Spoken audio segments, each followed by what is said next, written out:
Good morning, traders. Welcome to Trading Together. I'm Mel Gacee. Today is Friday, April the 10th. It's a Friday, everybody. We made it through another week, and what a week. We have done nothing but climb this whole week, almost completing a V-shaped recovery. I'll show you on the chart here in just a second. We'll take a look at the daily, but first, I just want to say hello to everybody. If you're here this morning with me, thank you so much for joining. I want to tell you a little bit about this stream. This is a friendly, interactive, free place to learn how to trade. I'm a day trader. I'm a scalper. I have 20 years experience trading. This is what I do for a living. I'm a professional day trader. And I also have my Series 7. I'm a licensed stockbroker. So I've been around these markets for a long time. This channel is about helping traders to reach their goals. If you're new and you don't even know where to begin, you're in the right place. If you've been trading for a long time, you're also in the right place because we're going to talk about the whole gamut. My style of trading is scalping. That is a form of day trading. It is the fastest form of day trading. I'm going in, I'm going out of these trades very quickly. And so sometimes it can be challenging to follow me, but this is for educational purposes only. So if you do follow any of my trades, you're going to do that at your own risk. I'm not making recommendations. I'm trading live in front of you so you can see and hear how I think through my trades and my setups, okay? All right, it looks like David Neely is here. Good morning. Gavilan is here. Good morning to you guys. Thank you so much for saying hi. You know how much I appreciate it. I love having company when I trade. Trading can be a lonely profession. Have you ever sat in a room with somebody and they ask you what you're doing or what your side hustle is, and you start talking about the market or the trades you're taking? 99% of people will just start glazing over. Nobody understands options. Not a lot of people really understand the stock market. So you're going to get people saying, oh, well, you're just gambling with your money and day trading is just gambling. And you're going to get a lot of that. So it's nice to have a community where we can talk about our setups. We can talk about our trades. We can learn and grow. So that's what this space is meant to be. This is positive, uplifting, encouraging space for everybody here, okay? All right, Dana is here, Gideon is here, Diane is here. Good morning and happy Friday to you too, Diane. Thank you for that. All right, let's take a look. I promised you, oh my goodness, excuse me, a bit of a frog in my throat. I promised you a look at the daily charts. Let's take a look at these charts here and see what kind of daily setup we're getting. It's a V-shaped recovery. That's what this is called. That's what we're looking at. I'm going to look at it on the SPX. We will look at it again on the SPY. They look just slightly different. Remember, the SPX is the actual index of the S&P 500. You can't own it. You can trade options on it, but you can't own the index. If you want to own the index or something like it, you need to buy SPY or some other type of ETF. These products were developed to let people actually trade the index. So the SPY is an actual mirrored representation of every stock in the S&P 500, and it follows the same weighting. So remember that stocks in the S&P 500 are weighted. So let me show you a really quick visual of that before we jump into these charts. I'm going to show you a quick visual of the weighting, WEIGHTING, weighting of the stocks in the S&P 500. This Tatiana is here. Good morning. And Gavilan saying thanks for the live stream. So thank you, Gavilan, and thanks for being here. All right. This is a picture, a visual representation. It's called a heat map. And the heat map shows us a couple of things. It shows us the direction of each of the stocks within. This is the S&P 500. I have heat maps for the Russell. Look at that. I have heat maps for the Dow. I have heat maps for the, well, I'm lying. Where is my, I don't even see my NASDAQ here. Well, that's odd. Huh. Okay. Well, uh, basically, I have the Russell and the Dow right now. I don't know why I can't see the NASDAQ, but whatever. The point of this little picture here is to give you an idea. Number one, of the size of the S&P 500. There are 500 companies represented here. And number two, the weighting. That's what we're talking about right now, the weighting of the stocks inside of the S&P 500. They are weighted by their position in the index. So we've got big squares here for NVIDIA, Apple, Amazon, Google, Microsoft, Meta. These big squares, Tesla, right over here, represent how much of the index this particular stock is holding, is representing. And so this is why these guys are called the Magnificent Seven, right? Microsoft, Meta, Amazon, Apple, NVIDIA, Google, and Tesla. That is the Magnificent Seven. You can see Broadcom here also holding its own, quite a big player as well. That is why they are called the Magnificent Seven. They are holding almost 40% of the value of the S&P 500. That's a great deal of value. And so, as you often hear me say, as the Mag 7 goes, so goes the index. So what happened is they created these ETFs. So you can't own the S&P 500, but they created an ETF called the SPY. There are others. There's another called the VOO, VOO. That's a Vanguard product. They are built to mirror the S&P 500 exactly, including the weighting of the individual stocks inside of the index. Okay. So if you want to own the index, you buy the SPY, you buy the VOO, blah, blah, blah. Same goes for the NASDAQ. If you want to buy the NASDAQ, you're going to have to buy the Qs. They call them the triple Qs or QQQ. That is the ETF that's built over the NASDAQ. The Russell has one. It's called IWM. And the Dow has one. It's called DIA. And again, there are other products. Those are not the only products. They're just the bigger ones.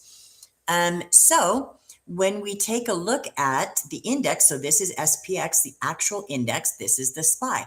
They are going to really mirror each other pretty closely. The biggest difference is that the SPX, the index, does not trade 24/7. It trades regular market hours, 9:30 to 4 p.m. Eastern time. The SPY and the futures and other products actually trade almost round the clock. Not quite, but almost round the clock. So that's really the major difference. The other difference is SPY is built to be roughly 1/10 of the value of the S&P 500. So right now the S&P 500 is trading at 68.39 and the SPY is trading at 681, roughly 1/10 of the value of the index. If you were going to buy the index, one share would cost you $6,800. If you're going to buy the SPY, which is a representation of the index, one share is going to cost you $681. Big, big difference, right? So that's the main difference between the ETF and the index. Hope that that made some sense to you. When I chart, I track the SPX mostly, but I also chart the SPY and I also chart the futures. But I love to chart the SPX. And one of the main reasons that I like to do that is because these gaps here are much more visible because SPX is not running 24/7. So you can see the gaps a little bit more clearly. And I just personally like to track here on the SPX. So that's just what I do. Like I said, I do have lines on my SPY chart, but by and large, I like to chart the SPX. So looking at the daily charts, we have got this incredible blast from the bottom. So if you remember, we broke down from this top at the end of the year, beginning of the year. End of the year, we started building the top. So over here in December, then going into January, going into February, And by the end of February, we broke down and we dropped 10% from the high. We dropped from 7,002 all the way down to 6,300. And then we got some news. What was the news? There is a ceasefire. Well, hallelujah. Except for it wasn't worth the paper it was printed on. um, Iran kept firing on neighboring nations. Israel kept firing on Lebanon, and the strait remained mostly closed. So, really, sometimes these news reports come out just to make everyone settle down, calm down, stop dropping the market. President Trump does not like to see the market do this. He does not like that. We hit this 10% correction and boom. He said, nope, no, we're not. No, we're not. Everything's fine. Everything's good. Of course, it's not. Everybody knows that we're still in high tensions with Iran. In fact, I expect there to be some more escalations over the weekend. And I certainly hope not, because, again, as I always say on this stream, we can't ignore the human cost of these conflicts. It's tragic and it's sad. But as traders, we also have to use our logical mind and try to interpret what these events mean for the market. This is our living. This is how we do this. So it is my expectation that we will see some escalations over the weekend. We don't have to, and I don't want to, but I think that that may be the result, because we're starting already to see President Trump saying things like, no, Iran can't charge tolls for vessels through the straits. No, the strait needs to be reopened immediately. So these, and then Israel saying, and the United States saying, no, Lebanon was not part of the ceasefire agreement. Iran, of course, saying, crying foul, this is a foul, you're still striking Hezbollah. And so there's a lot to be worked through. Iran wants wants to continue enriching uranium. That is one of their demands. And President Trump, of course, saying, no deal. That's not a deal. You're not going to continue to enrich uranium to build a nuclear weapon. So lots of stuff still to work through. No resolution whatsoever, regardless of this V-shaped recovery. So that, in my mind, is telling me, could this be a leg up before another leg down? Yeah, I think so. I do think so.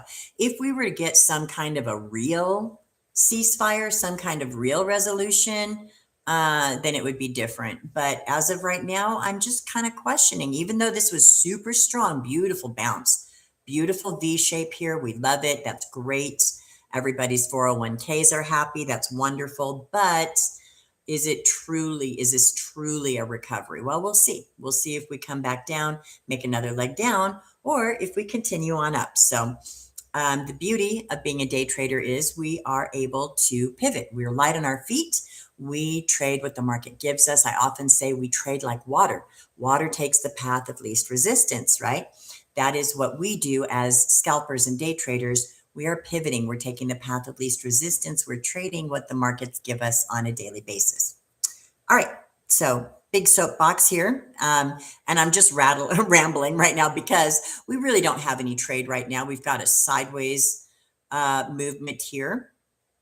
So could we go ahead and trade a drop from this little temporary top? Maybe. Maybe it puts here coming up, but I'm keeping my eye on it. In the meantime, we're analyzing the daily. So on the daily chart, you can see 8 green days. 1, 2, 3, 4, 5, 6, 7. Today is the 8th. Will we close it green? I don't know. We'll see.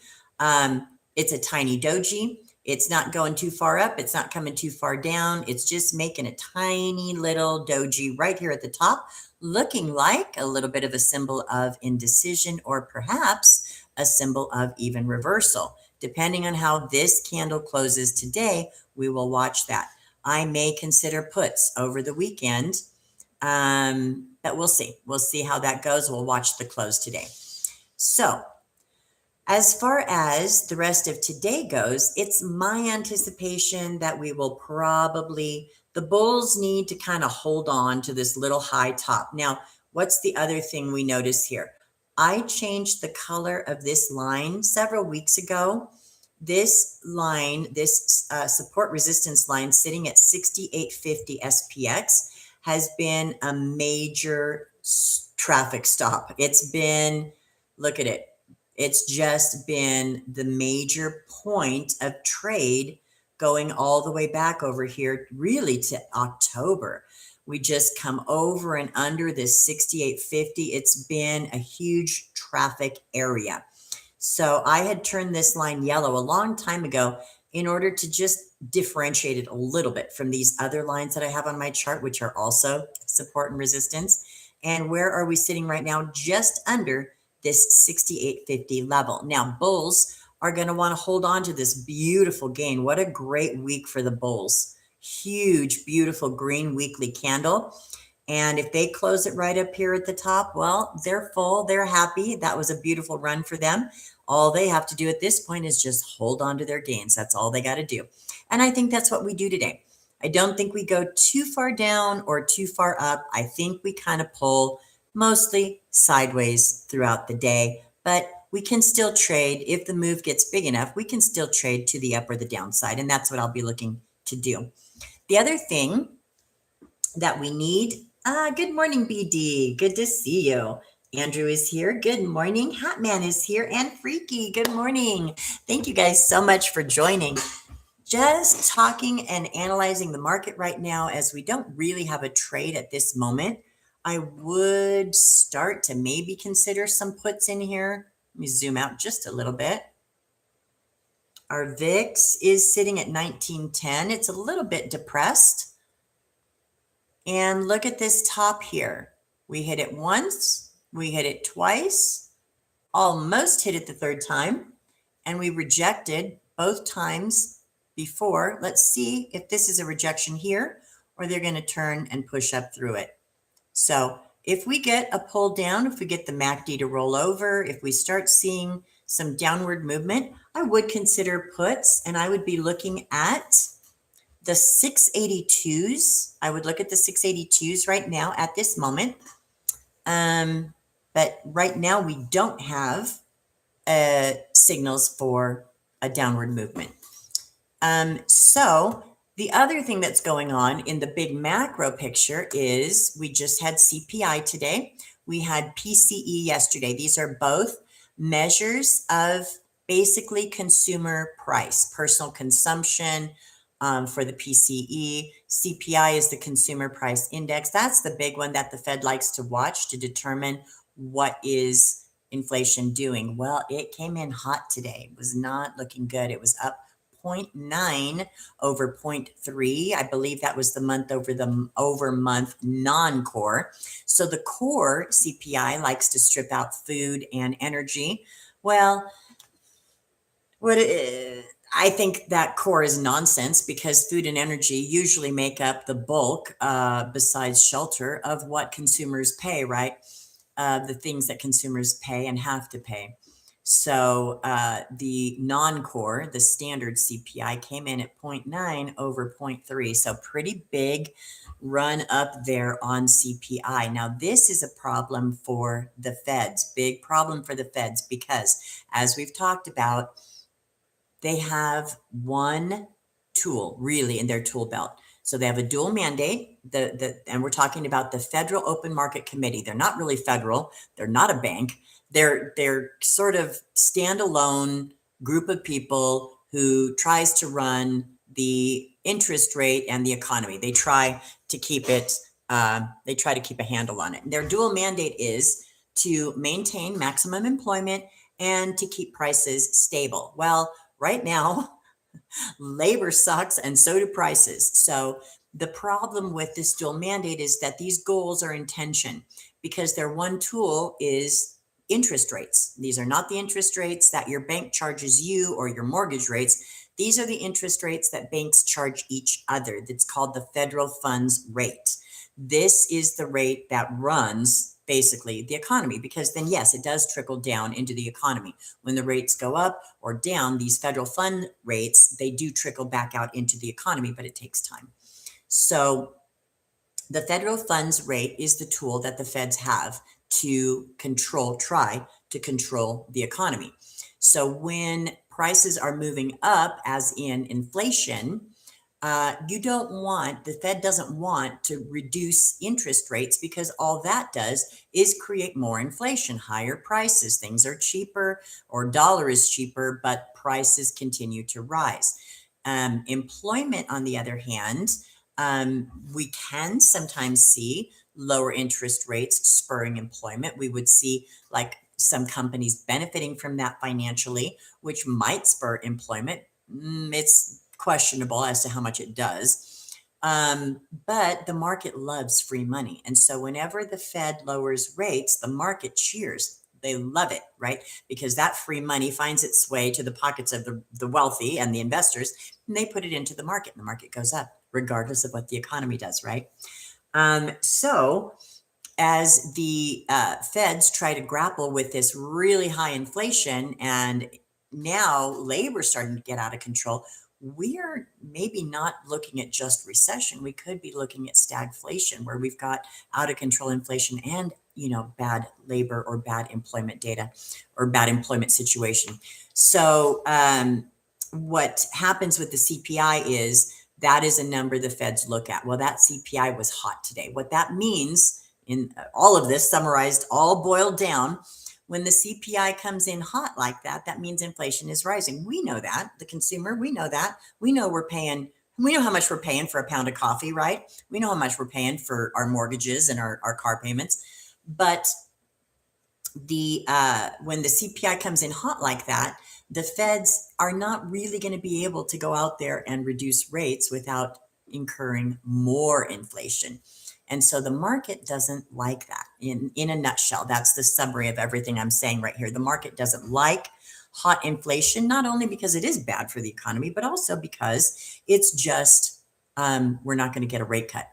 So all of these issues all work together to create this market dynamic, right? And so that's why we watch this data to see. The market watches it. Now, today we had bad CPI, and the market has not really responded to that. And this is unusual because that CPI number was very hot. So either, number one, it was already baked in, which I think is possible. There were a lot of people that have been talking about the CPI was going to be out of control. We know that. Gas is through the roof, oil is through the roof, prices are through the roof, inflation's through the roof. So we knew that CPI wasn't going to look good. So maybe bad CPI is already baked into this this market, right? Or maybe the bulls are just going to hold it here for a minute, and maybe we see a drop starting next week. I think that's possible as well. All right. Diane saying that's the crazy part. Yes, crazy. Thomas is here. Good morning, Tom. Good to see you. Thanks, you guys, so much for joining. All right, so could we take a put here? I think we could consider it, although prices are moving a bit slowly. The market's moving just a little bit slowly, not really dropping here, but we are getting some signals for a put. Could we try a put here? Let's see. Let me take a look.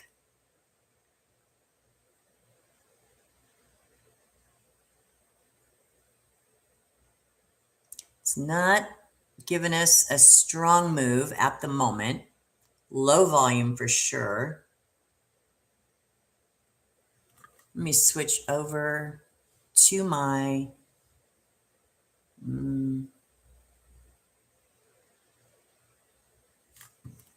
me switch over to my futures minute chart.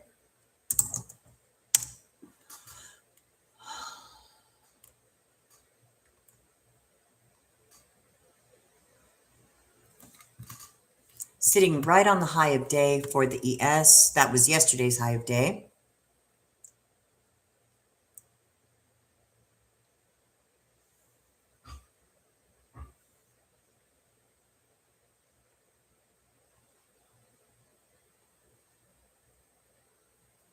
Not really giving us any movement right now. We're sitting about 14 points over yesterday's close. So we're up over yesterday's close.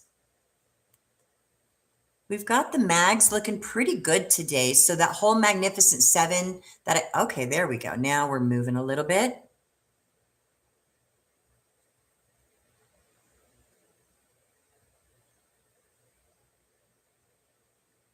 I'm going to go ahead and try a put here. I'm in, punch it.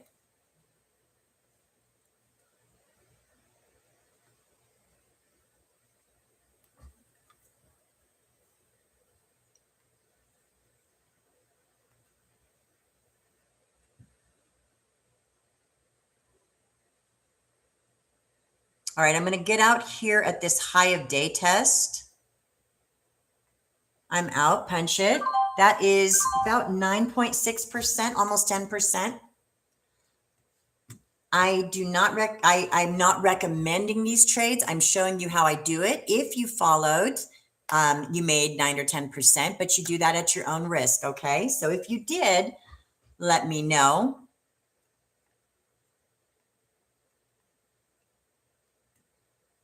And I pulled out here. The reason I took the win, number one, is because I'm happy with 10%. Number two is because of this blue line. Do you see it right here? This blue line, I draw these on my charts every morning, guys. I have a little morning ritual. I'm up early. I do a lot before the market opens. I study a lot. I watch charts and I set lines on my chart every day. One of the sets of lines that I post on my chart every day is yesterday's high of day, yesterday's low of day. I also use the overnight high and the overnight low. And then I use the opening morning range, the first 15 minutes high, the first 15 minutes low. Those are three sets that I use every single day. Of course, I also use those together with my supply and resistance levels. But this reason that I jumped out of this trade right here, look at where I got out right here. Now we're breaking it here. If we break it, we could take another put. I might take another put. I'm looking. If I did, I would take the 682s. I'm looking at a break of this high of day. So if we break it, I might take another put. I'm just looking at it right now. The Freaky saying, is a retest of the VWAP risky? Yes, it is. Andrew got 19. Freaky got 11. Nicely done, guys. Got in a bit earlier. There you go.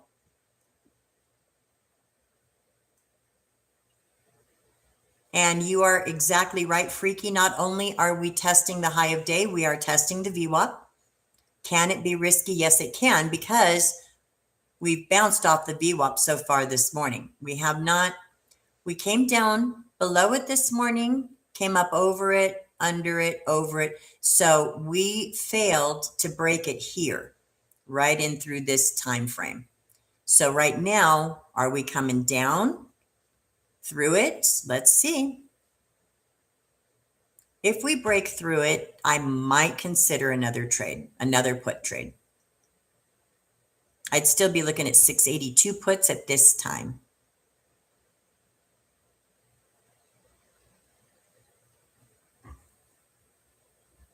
Looks like it's trying to break it here.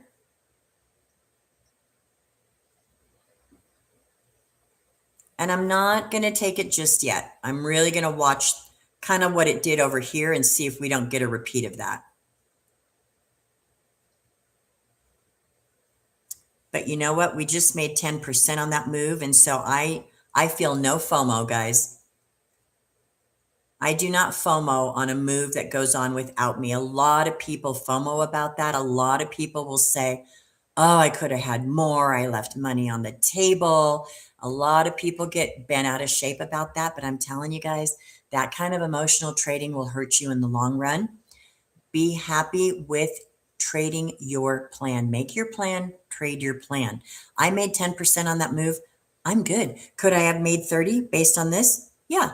Does it bother me? No, not a bit, because I'm profitable with these 10% moves. I'm not worried about a move going on without me. I'd rather be safe and take the win when I have it. Okay. All right. David would like the time. All right, David. I'm sitting at 11:30, nope, 11:34 and 2 seconds Eastern. Andrew, too early. Me, yes, I know. Andrew, I was talking right to you, wasn't I? All right, nice drop. We like this. Beautiful. Good, good, good. Just what I wanted to see. Excellent. Let's bring this down. I want to see us go red again today. We are sitting at 6 points over the flat line. David, I am 5 seconds ahead. You are probably exactly right, David. You're going to get a delay from YouTube at about 5 seconds. So I think that's about the best we can hope for. And thanks for sharing. All right, look at what it's doing. It's trying to hold like it did here before. Let's see what we get. See if they try to turn and run it back up or if we're going to continue our drop.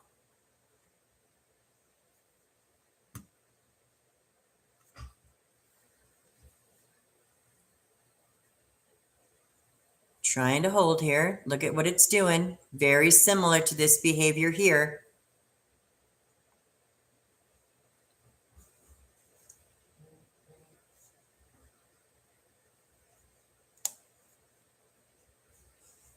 All right, Diane, nice job. Amazing. How much more you making with options? I have to hold so much longer with that same movement.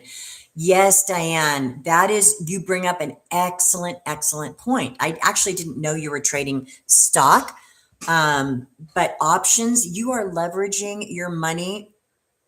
I mean, by a lot, by a lot. And I'll go over that math here in just 1 second, because you are, when you trade options, you are really leveraging your money much, much better. Now, is it a little bit more risky? Yeah, options are risky. And here's the thing with trading stock. The worst case is you're going to get stuck with the stock. If you're trading SPY, okay, you can hold it and you'll, over time, we know the market is designed to go up over time. Is SPY going up? Yeah, SPY is going up over time. So Diane, what you're doing is far less risky, because if it goes against you, yes, that sucks. But you know that if you hold it, sometimes you might have to hold it a while and you don't want to, but you know eventually you're going to be okay with the SPY. You absolutely will be. However, with options, you are leveraging your money. I mean, I'm going to say at least 10 times leverage on your money. So let's just take the example of 1 share of SPY. If we took this trade, you would have to short SPY, number 1, which is also risky. You got to be careful with that. So in order for you to take this same put trade on the stock, you'd have to short the stock. So let's say we took this short trade on the SPY, and I think I was in it this candle, I want to say. And we'll just count the close of the candle. So the close of the candle was 681.2. We got out at the test here. We'll be generous and say test of the VWAP, 681.0. You made not even a dollar on that move. Not you, right? But if you shorted, you made not even a dollar on that move.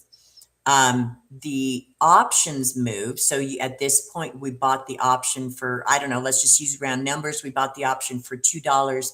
It came down to the VWAP. That move gave us 15%, right? No, the move I took gave us 10, but I'm just using some round numbers and showing you the 20-cent move on SPY. A 20-cent move on an option can mean 10 or 20%. A 20-cent move on the SPY is a 20-cent move on the SPY. So it's much less risky, of course, to trade the stock, but the leverage that you get with options is just unbelievable. You get very good leverage with options. Now, here's the risky part. when you buy an option, no matter what the expiration is, the idea is options all expire worthless. The options I buy are 0 days to expiration. They are today's expiration. And they are going to, if I let these things go to the end of the day and I don't do anything about it, it doesn't matter if it's gone in my favor or not. At the end of the day, they're going to expire worthless. So that's the risk of options. You are paying for an option. In our case, on this stream, you're paying for an option. And if it doesn't go your way, you potentially lose everything you put into it. Whereas with your stock trades, of course, you can hold, and that's a much safer situation to be in. So great question, Diane, on the difference between options and stock. What a nice move. I am fixing to get out of a put that I've been holding for far too long. All right.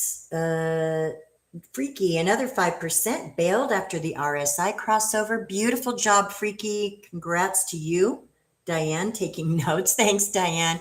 I appreciate that. Exactly. Mine was a $1.50 move. Usually trade the ETFs for Qs and Tesla with scalps. There you go, Diane. Excellent. All right. Come on now. There we go. All right. I'm out of my put and I am happy as a clam. I have been holding that for far too long. There we go. All right. We are down now toward the bottom of our range today. This is where we bottomed out earlier today, sitting right here at about 680.0.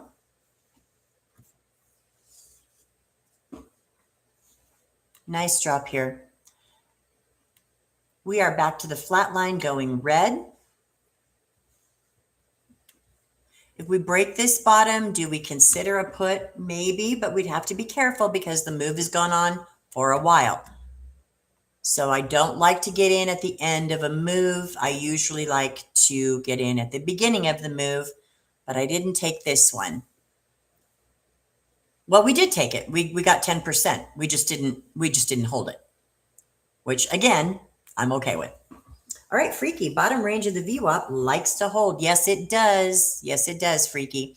This is why the VWAP is on my chart, because it is a magnet. It really, really is. It's a magnet for price. All right. Getting a little response here right at this low of the day. Low of the day, like I said, sitting here at 680.0. We hit 680.0, and we just came just a little high.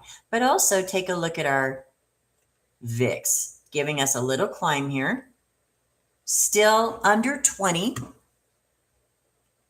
VIX is still under 20.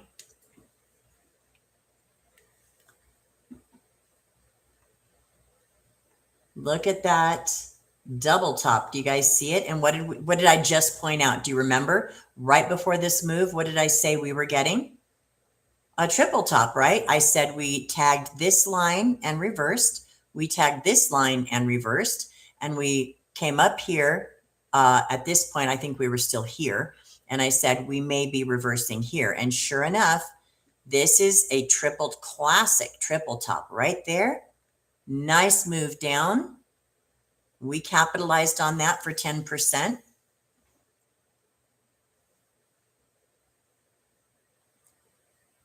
And Freaky pointing out the bottom of the VWAP band, which is you're exactly right, Freaky.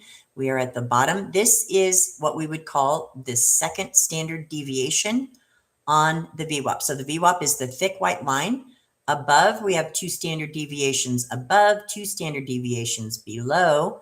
And we can see that we held here. We held here. We almost tested here. And right now we are holding here. We are also oversold on the RSI. You can see it right here. See this little, let me zoom in, make it a little bit easier to read. One more time. Right here, you can see this line right here is the RSI. We got as low as 22, pretty low on the RSI. Anything below 30 is considered oversold. Anything above 70 is considered overbought. Usually, not always, usually when we see the RSI go oversold or overbought, and we're also hitting the outer band of the VWAP, we a lot of times can see a reversal here. So, in fact, that is what we're seeing right now, at least at the moment. We don't have to reverse here, but it looks like it wants to. And if it does, would we consider calls here? Maybe we would. We've got this high of day, which keeps getting retested.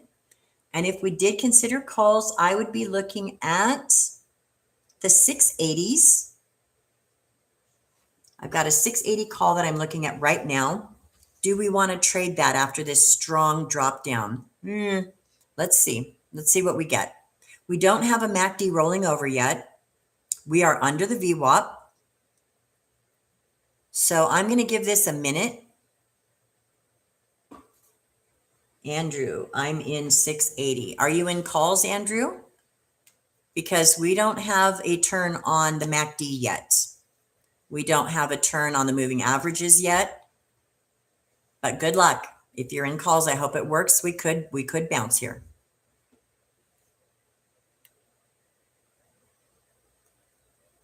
VIX giving us a slight move down. Got a nice green candle here. Freaky saying the top of the range didn't care yesterday. Yesterday was, you are right, it did not care. And there are days when it doesn't. When we've got those grind and go days, the market really doesn't care so much about the VWAP, to be honest. It'll just, if it's a grind and go day, it'll just keep going and not look back.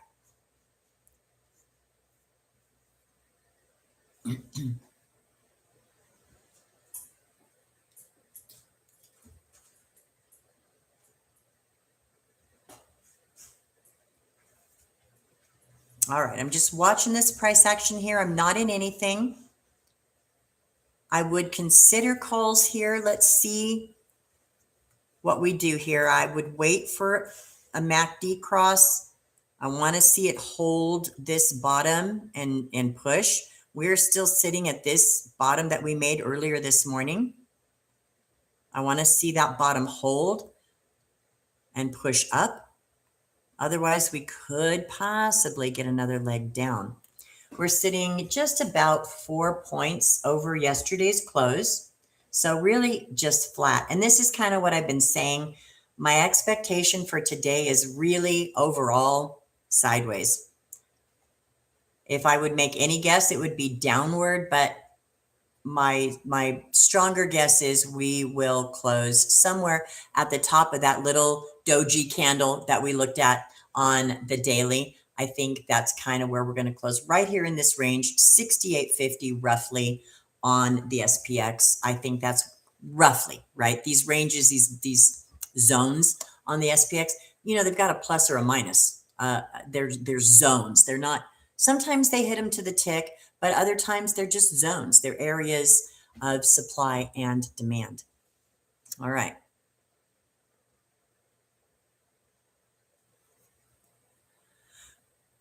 Still holding this little level right here. VIX might be giving us a little downward movement. And if VIX does that, then we could see a climb. All right, here we go. Let's see. MACD rolled over. I'm still not jumping because I want to see what happens here with this bottom. Look how much barcoding we did over here. A lot. So I want to see them actually really commit to leaving this zone behind.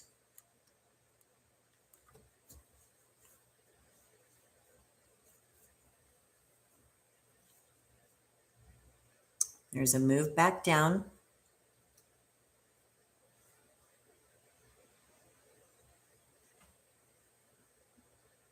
Little pop on the VIX here.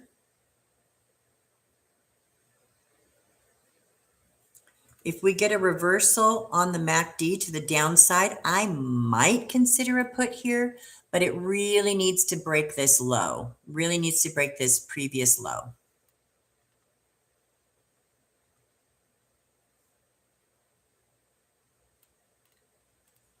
And if I did consider puts, they would be the 681 puts.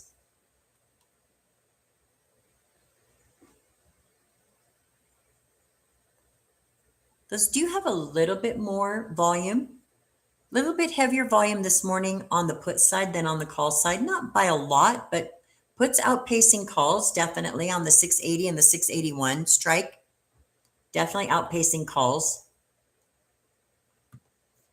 If we break this bottom, I might go with puts. We'll see. We'll see what we get here. Let me zoom out a bit. I want to keep looking at this right in here, this zone.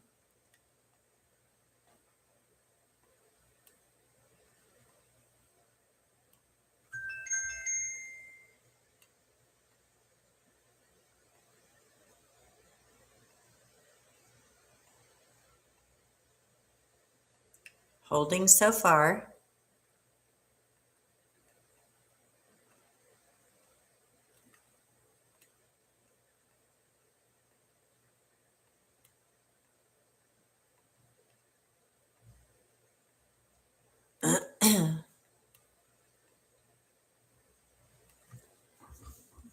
So it is kind of doing a little bit of the same bar coding. Do you see this little up and down ranging motion? I'm looking for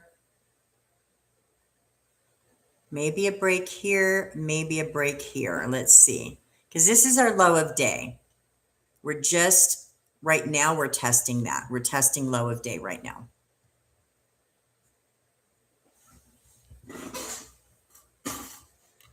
Bulls really want to hold that. They don't want to break that. But we got just within a hair on this candle. So right here, it's pushing down. They're trying to break that low of day.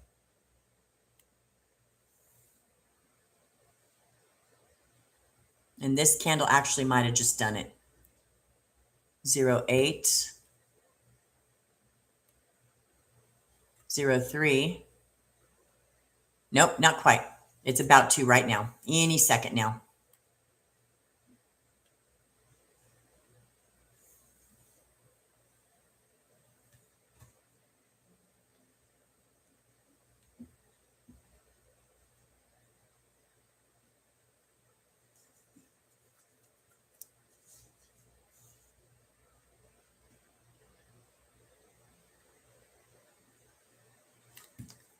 Did break it right here. Went to 0.01. We're just talking about fractions here, just little hairs of ticks, right? Tiny, tiny little ticks.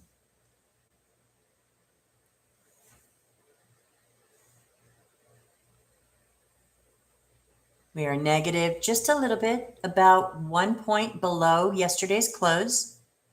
Not too far red at all.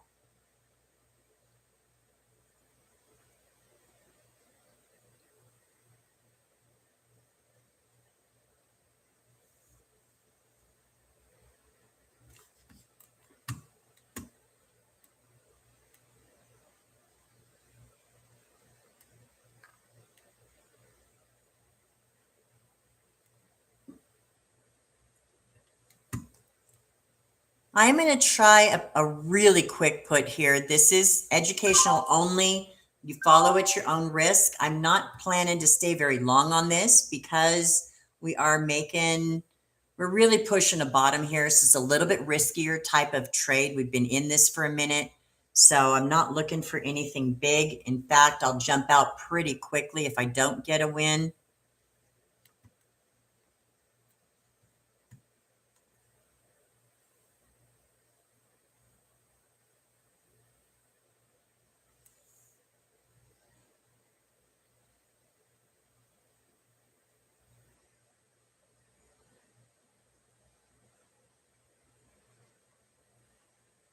I'm out. Punch it. I think that's like 4%. They're not paying much on these moves, I'll tell you. Let's see, 167 to 174. So that, what is that? 7 cents on 16. So, what, 5% maybe. And I wasn't looking for much anyway, as I said, because again, we were really kind of pushing this lower limit. I don't like to be in trades like that. So that was a quick kind of risky trade, but I did it because of this breaking bottom right here. I figured they'd pull it down just a little bit below that breaking bottom, and that's what I was going for. So that's why I took that trade there.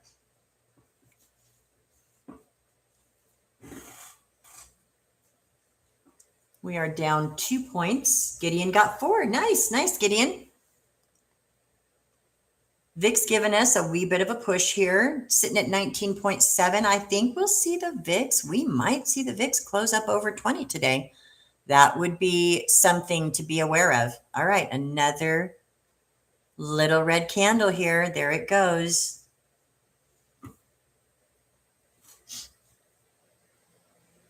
Down 4 points below yesterday's close. Now, could they let this thing drop today and not wait for next week? Yes. I didn't anticipate that. I was anticipating a sideways move, but this is certainly negative selling here. Are we moving into a selling regime right now? Possibly. Look at this. This is conviction right here. Definite conviction on this sell right here. We've gone red, so that's always something to pay attention to. We're down 5 points. The mags is still green, but it's definitely moving down pretty quickly. Qs are just holding on to their flat line by their fingernails.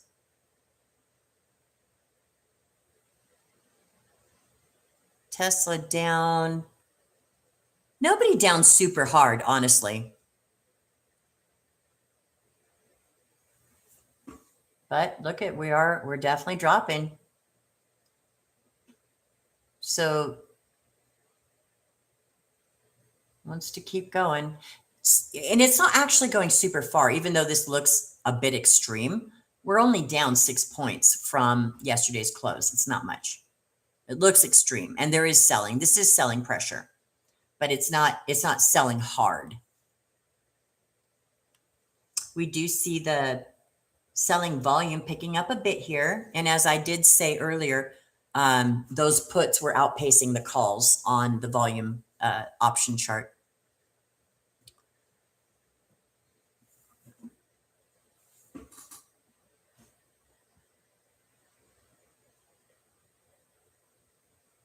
$7 points.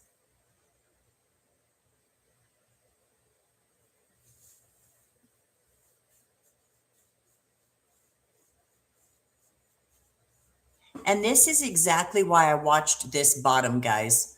When it started to, remember this one little MACD bar that started to turn green here? And what did I say? I really need to see this bottom get beaten either to the upside or to the downside. This was the previous area that we spent some time in this morning and established some presence here. And so when we come back and visit these areas, you want to watch for reactions. You either want to see it come back and beat that area again or lose it. And so this is why, even with that one little lone MACD there, I mentioned, and I did load calls. I said we could take calls here, but I'm going to wait. I'm going to give it time to really show me what it wants to do with this area that we spent so much time in this morning. And here's a little bounce. So we didn't go far. See what I'm saying? We didn't go far. 5 points down. All right, we're getting close to the end of the stream, so I'm going to leave you with this thought. Let me go back out to the SPX daily. I want you to keep this candle in your mind as you trade today. Keep this daily formation in your mind today. Remember a few things. Number one, we're at the top of an extremely hard push up. Now, it doesn't have to be the top. I shouldn't say top. It doesn't have to be the top, but we are slowing down for the first time in 8 days. We are slowing down at the top. It could be, doesn't have to be, of this move. The second thing to keep in mind is this line right here, this 68.50. This is the line to beat today. The bulls want to get up over that. They want to grab that 68.50, and I don't think it's going to happen. It could, but it doesn't have to. The third thing to bear in mind is there is support right under this candle, sitting right here at 6,800. We are 16 points away from that. That's nothing. Can we drop 16 points and hold this support? Yes, we sure can. So my guess is that this candle will keep its formation between the top of this line and the bottom line here, this resistance and this support. That's what I think will happen. It's still a good sized range. That's a 50-point range that we can move up and down in. And I think basically that's what I expect to happen. Now, the second thing that could happen is we just blow right through the 6,800 and start our descent now. That could happen. It is a Friday. We've had a big push of a week. So could we start seeing some profit taking? Could we see some big money starting to take their money off the table, take some profits, and this thing comes down farther? Yes, that's scenario number two. Scenario number one is I think we stay between these two lines today. Scenario number two is we come down and we drop. The least likely, in my opinion, is some further rise up through 68.50. It could happen. Not saying it can't, but I don't think so. All right. Aw, Gavilan, being so sweet. Thank you so much, reminding people to like and subscribe. And thank you so much. Let me remind you all of one more thing. I know some of you expressed in the other stream that you had some trouble with comments on this stream. If you're hearing this stream and you can't comment, you need to be logged into your YouTube account to be able to like, subscribe, and comment. So if you're not logged into your YouTube account, you can see the stream. You just can't comment, like, or subscribe. But if you could like and subscribe, it would really help me out. I'm trying to grow the channel. It's a free channel. And so if you can do that, it's greatly appreciated. Guys, I want you to have a wonderful weekend. And trading is my passion. I love it. But what's more important is just time with loved ones, friends, and family. Build those memories. Make your moments count. Do something intentional this weekend with someone you love and care about. That's really what it's all about. I appreciate you guys being here. Thank you guys for being such a supportive community.